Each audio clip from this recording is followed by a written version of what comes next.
बिस्मिल्लाहिर्रहमानिर्रहीम। ये video electrical machines series की वीडियो है और इसमें हम मैग्नेटिक सर्किट्स को पढ़ेंगे और ये मिस्टर चैपमन्स बुक चैप्टर नंबर 1.2 पे है और मिस्टर फिट्जजेराल्ड्स बुक चैप्टर नंबर 1.1 से है।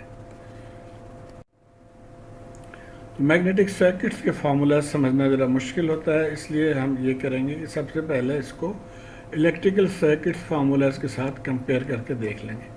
तो मैग्नेटिक सर्किट में जहाँ फ्लक्स कहा जाता है जिसको, वो इलेक्ट्रिकल सर्किट में करंट्स के बराबर है। फिर इसी तरह एमएमएफ या मैग्नेटोमोटिव फोर्स वो इलेक्ट्रोमोटिव फोर्स जो वोल्टेज के बराबर है। रेजिस्टेंस जो है इलेक्ट्रिक सर्किट में उसके इक्विवेलेंट रिलक्टेंस होता है, रिलक्टेंस। और रेजिस्टेंस का फॉर्मूला होता है length divided by area and divided by the conductivity of the material. Exactly same way reluctance को डिफाइन किया जाता है length divided by permeability of the material and area. फिर कंडक्टेंस आमतौर पे बहुत ज़्यादा हम यूज़ तो नहीं करते, लेकिन कंडक्टेंस इज़ 1/, रेजिस्टेंस।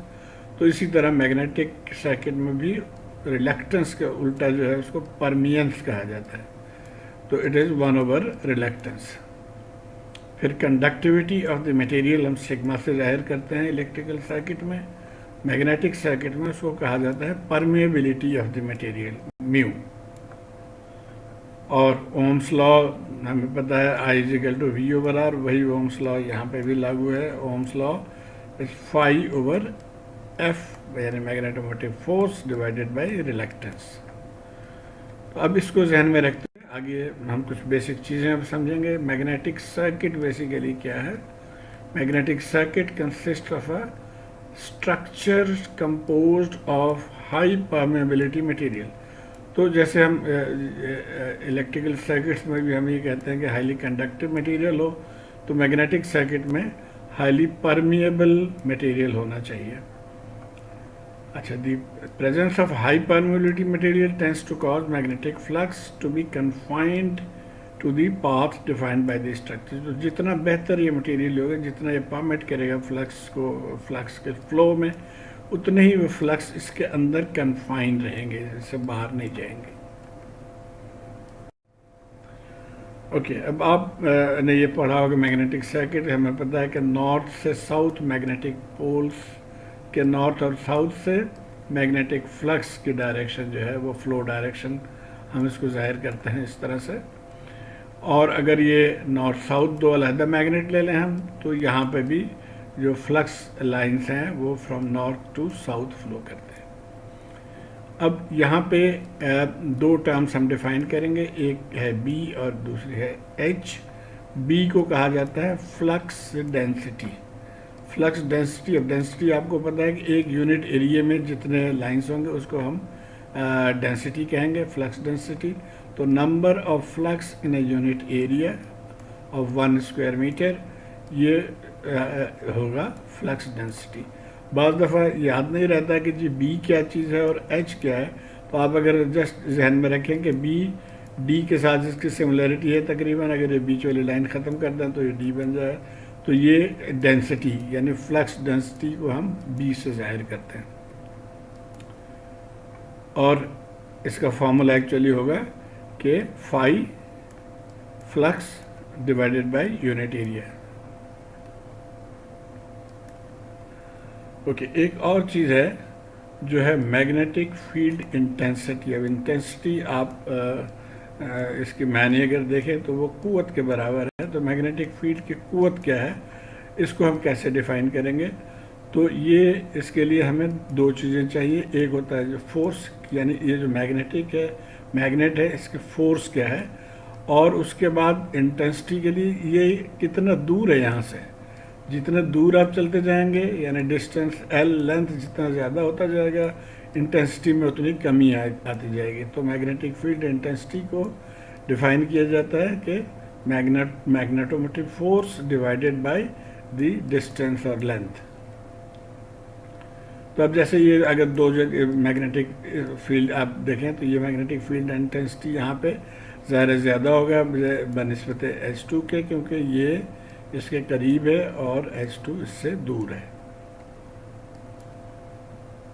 और इसको भी याद करने का एक तरीका ये है कि अगर H को आप कुछ इस तरह से लिख लें F और ये I, तो ये हो गया F से हो गया फील्ड और I से है इंटेंसिटी, यानी H जो है बेसिकली ये फील्ड इंटेंसिटी है।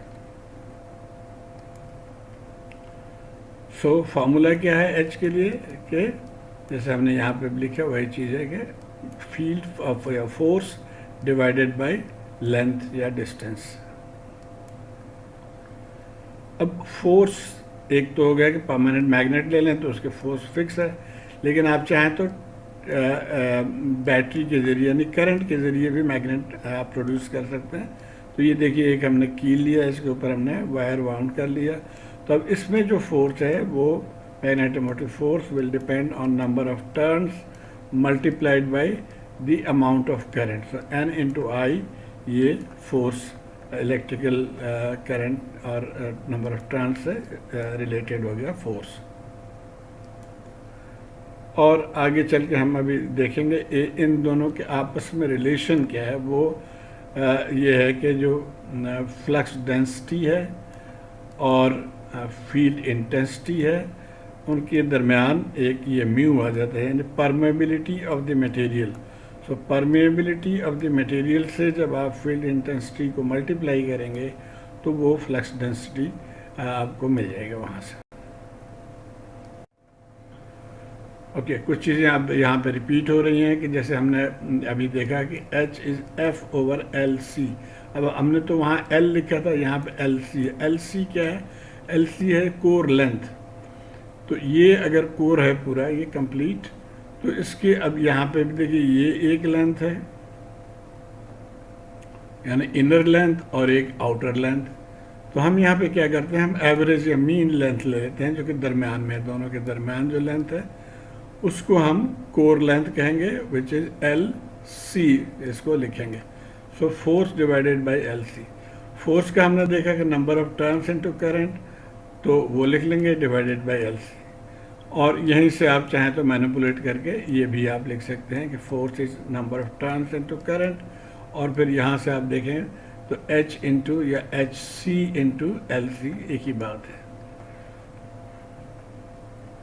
HC क्या है? HC average magnitude of H। Okay, कुछ यूनिट्स इनके H जो है मैग्नेटिक फील्ड इंटेंसिटी, इसको एम्पेयर पर मीटर कहा जाता है। डेंसिटी जो है उसको वेबर्स पर स्क्वायर मीटर या टेस्ला कहा जाता है। और परमेबिलिटी जो है इसको Weber's per ampere turn metre और इक्विवेलेंटली हेनरीज पर मीटर कहा जाता है इसको। एक और टर्म हमें पता होना चाहिए SI यूनिट में, परमेबिलिटी ऑफ फ्री स्पेस यानी एयर जो है उसके परमेबिलिटी को हम म्यू नॉट से लिखते हैं और इसकी वैल्यू है 4 पाई इंटू 10⁻⁻⁷। तो इसको आपने याद रखना है जहन में, क्योंकि ये इस्तेमाल होगा सवाल सॉल्व करने के लिए। ओके, एक टर्म रिलेटिव परमेबिलिटी इससे भी पाला पड़ेगा। रिलेटिव परमेबिलिटी म्यू आर लिखते हैं, is defined as mu R is equal to mu यानी permeability of the material divided by mu zero यानी permeability of the free space. तो इसका मतलब ये हुआ कि फ्री स्पेस के मुकाबले में ये मटेरियल कितना गुना बड़ा है उसको हम कहेंगे रिलेटिव परमेबिलिटी।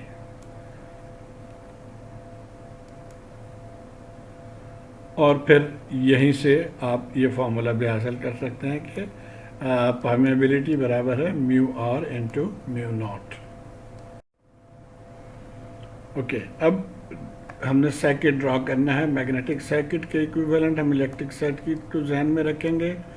आप देखिए ये जो मटेरियल है ये वन मटेरियल है, तो इस टोटल के रेजिस्टेंस वैल्यू 1 होगी, तो इसको हम कहेंगे RC।